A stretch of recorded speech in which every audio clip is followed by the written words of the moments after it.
Et c'est reparti. Toi, quand tu manges des asperges et que tu vas aux toilettes après, est-ce qu'il n'y a pas une drôle d'odeur? Si. Bah moi non. C'est triste à dire, mais tout le monde n'a pas la capacité à sentir les asperges quand il fait pipi. Au pifomètre, les études semblent montrer qu'environ 8% des personnes ne produisent pas l'odeur des asperges dans leurs urines. Et 6% ne la sentent pas.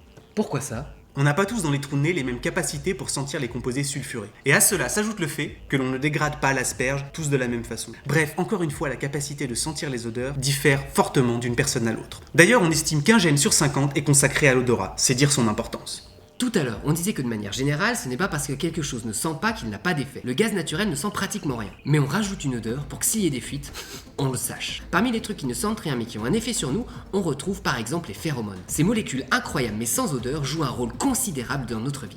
Pour illustrer la puissance du truc, on pense qu'elles sont responsables de la synchronisation des cycles menstruels. Selon une étude publiée en 2012 dans Psychological Science, on serait même capable de sentir l'odeur de la peur et du dégoût dans la sueur de quelqu'un. L'expérience qui tend à le montrer est la suivante. On a fait regarder un groupe d'hommes, tout beau, tout propre et qui sent pas grand chose, des films d'horreur ou genre bien stressant et gore. Puis, on a récupéré un peu de la sueur induite par toutes ces émotions, la sueur de la peur ou la sueur du dégoût.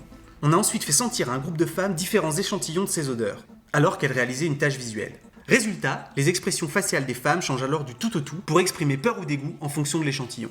Autre expérience plutôt étonnante. Une équipe de chercheurs a demandé à un groupe d'hommes de faire du sport, puis a récupéré les t-shirts pleins de transpiration et a demandé à un groupe de femmes de les sentir à l'aveugle. On leur a ensuite demandé de dire si l'odeur du t-shirt leur paraissait très désagréable, désagréable, agréable, pas trop agréable, bref vous voyez le topo. Ils ont ensuite analysé le génome des participants. Verdict, les femmes considéraient comme plus attirantes ou moins désagréables l'odeur de ceux qui possédaient un patrimoine génétique différent du leur. Et l'attirance olfactive était encore plus forte lorsque les personnes partagent entre elles une proportion égale de similarité et de dissemblance génétique. Bref, pour faire simple et à l'aveugle, on apprécie peu l'odeur d'un individu possédant un génome très semblable au nôtre. Notre instinct olfactif nous pousserait donc à choisir un partenaire avec lequel il serait préférable de concevoir un enfant.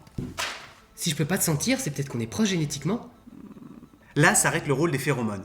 Par la suite, le timbre de la voix, la couleur des yeux ou des cheveux, la physionomie, la taille, et surtout les atomes crochus et le feeling avec l'autre personne s'allumeront ou non.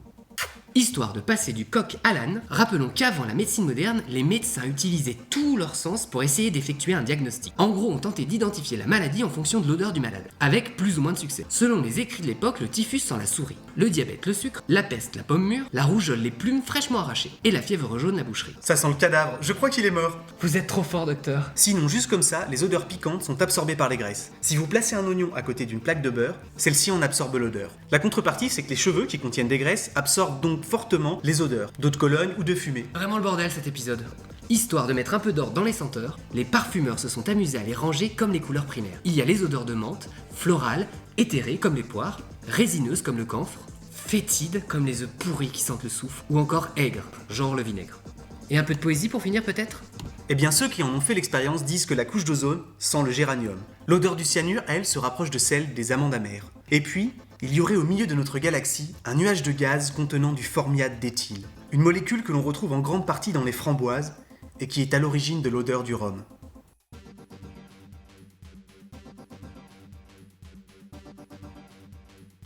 J'ai beau essayer de penser à autre chose, tu pues toujours. Tiens, Tu veux que j'en fasse quoi? mets-la sur ta bouche, tu parleras moins. Deviens un maillon de la chaîne, abonne-toi. Si autour de vous il y a des gens que vous pouvez pas sentir, c'est le moment de leur faire suivre cette vidéo. Et si vous voulez nous soutenir, on a aussi un Tipeee. C'est pourquoi la meilleure part de notre mémoire est hors de nous, dans un souffle pluvieux, dans l'odeur de renfermé d'une chambre ou dans l'odeur d'une première flambée. Partout où nous retrouvons de nous-mêmes ce que notre intelligence, n'en ayant pas l'emploi, avait dédaigné. La dernière réserve du passé, la meilleure. Celle qui, quand toutes nos larmes semblent taries, sait nous faire pleurer encore. Tu pues.